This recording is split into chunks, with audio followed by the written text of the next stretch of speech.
여러분, 어느 날 갑자기 이메일 한 통을 받았는데 내가 평생 써온 작업 도구가 하루아침에 사라진다고 하면 어떨 것 같으세요? 정말 상상만 해도 끔찍하죠? 어도비가 보낸 바로 이 이메일 한 통이 전 세계 수많은 애니메이터와 아티스트들에게 바로 그런 공포를 안겨줬습니다. 오늘 이 사건의 전말을 한번 깊숙이 파헤쳐 보겠습니다. 자, 바로 이겁니다. 모든 논란을 촉발시킨 바로 그 한 문장.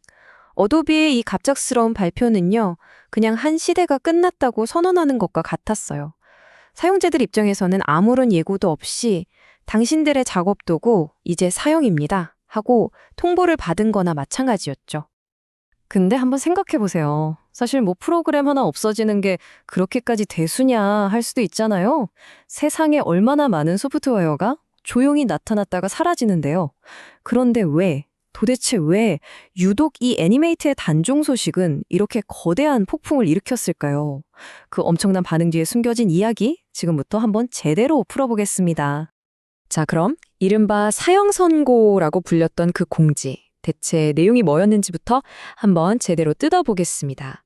모두를 충격에 빠뜨렸던 그 발표 내용부터 자세히 살펴보죠. 크리에이터들이 받은 이메일 내용은 아주 명확했습니다. 2026년 3월 1일에 단종, 끝. 그리고 1년 뒤인 2027년 3월 1일부터는 기술 지원도 완전히 끊겠다. 이유는요? 새로운 기술이 나오니까요. 이런 식의 아주 두루뭉술한 설명뿐이었어요. 이건 그냥 사용자들한테는 청천벽력 같은 소리였죠. 이 엄청난 반발을 이해하려면 우리가 먼저 알아야 할 게 있어요. 이 애니메이트라는 프로그램이 그냥 보통 프로그램이 아니라는 사실입니다. 이건 말하자면 살아있는 전설 같은 거였거든요. 이 프로그램의 역사를 보면 진짜 재밌어요. 1996년에 플래시라는 이름으로 태어나서 2000년대 웹을 그냥 지배해버렸죠. 그러다가 아이폰이 나오면서 웹 플러그인으로서는 사실상 시한부 선고를 받았는데 여기서 죽지 않고 2016년에 어도비 애니메이트로 이름을 바꾸고 애니메이션 전문 툴로 다시 태어난 겁니다. 그러니까 한번 죽었다가 화려하게 부활한 셈이죠. 이게 그냥 취미로 그림 그리는 그런 툴이 아니었어요. 우리 어릴 때 인터넷에서 보던 그 수많은 캐릭터들 있잖아요. 그런 웹 애니메이션부터 시작해서 심지어는 방송국에서 방영하는 TV 애니메이션 시리즈 전체를 이걸로 만들 정도였으니까요. 이건 진짜 프로들의 밥줄이었던 거죠. 자, 이런 프로들의 밥줄을 끊겠다고 하니 커뮤니티가 가만히 있었을까요? 당연히 아니죠. 전 세계 사용자들의 반격이 시작됩니다. 하루. 이게 무슨 시간이냐면요. 어도비가 그 결정을 발표하고 나서 전 세계 창작자들의 엄청난 항의에 못 이겨서 알았어요, 잘못했어요 하고 백기를 들기까지 걸린 시간입니다. 단 하루 만에 어도비 같은 거대 기업의 결정을 뒤집어 버린 거죠. 커뮤니티의 힘이 정말 무서웠던 겁니다. 그래서 어떻게 바뀌었냐. 원래는 2026년에 완전 단종, 그 후론 지원도 없음. 이게 사형 선고였잖아요. 이걸 집행유예로 바꾼 겁니다. 오케이, 없애진 않을게. 대신 새로운 기능은 이제 없어. 그냥 버그나 고쳐주면서 현상 유지만 할게. 이렇게요. 말하자면 식물인간 상태로 만들어 놓은 거죠. 어쨌든 프로그램이 사라지진 않았으니까 그럼 이제 다 해결된 거 아니냐고요? 글쎄요. 과연 그럴까요? 이 유지보수 모드라는 게 사용자들한테는 실제로 어떤 의미인지 한번 자세히 들여다보죠. 자, 유지보수 모드. 말이 좀 어려운데 쉽게 말해서 이거예요. 이제 이 프로그램에 더 이상 투자는 안 할 겁니다. 새로운 기능 업데이트 꿈도 꾸지 마세요. 그냥 심각한 보안 문제나 버그 터지면 마지못해 고쳐는 줄게. 딱 이 정도 상태인 거죠. 그럴듯해 보이지만 이걸로 먹고 사는 사람들한텐 이게 얼마나 끔찍한 소리인지 몰라요.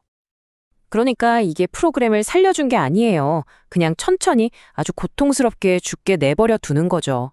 보세요. 일단 새 기능이 없으니 프로그램은 그대로 멈춰버리죠. 근데 윈도우나 맥OS는 계속 업데이트 되잖아요.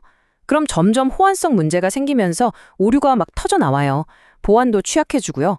결국엔 사용자들이 못 견디고 다른 프로그램으로 떠날 수밖에 없게 만드는 아주 계획적인 쇠퇴 과정인 겁니다.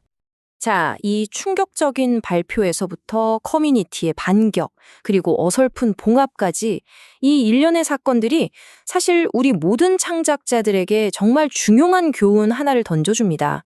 이 비유를 한번 들어보세요. 정말 소름 돋지 않나요? 만약에 여러분이 클립 스튜디오나 포토샵을 쓰고 있는데 어느 날 갑자기 우리 이제 AI에 집중할 거라서요. 이 프로그램 없앱니다. 내년부터는 여러분이 작업한 파일도 못 열어요. 이런 공지를 받았다고 상상해 보세요. 남의 일이 아닌 거죠. 이 사건이 왜 중요하냐면요. 바로 이런 점들 때문입니다. 첫째, 어도비라는 시장의 절대 강자에 대한 신뢰가 그냥 박살이 나버렸어요. 둘째, 우리가 매달 꼬박꼬박 비싼 돈 내고 쓰는 이 구독 서비스라는 게 얼마나 위험할 수 있는지를 보여줬죠. 그리고 마지막으로 한 회사, 한 가지 툴에만 너무 의존하는 게 얼마나 위험한지를 증명한 셈입니다. 결국 핵심은 이겁니다. 여러분이 쓰는 포토샵, 클립 스튜디오, 애니메이트 이런 도구들은 언젠가 사라질 수 있어요. 하지만 그 도구를 쓰는 여러분의 기술, 여러분의 창의력은 절대 사라지지 않습니다. 진짜 중요한 건 소프트웨어를 다루는 스킬이 아니라 근본적인 그림 실력, 연출력 같은 여러분 자신에게 투자하는 거예요. 그래서 마지막으로 이런 질문을 던지게 됩니다.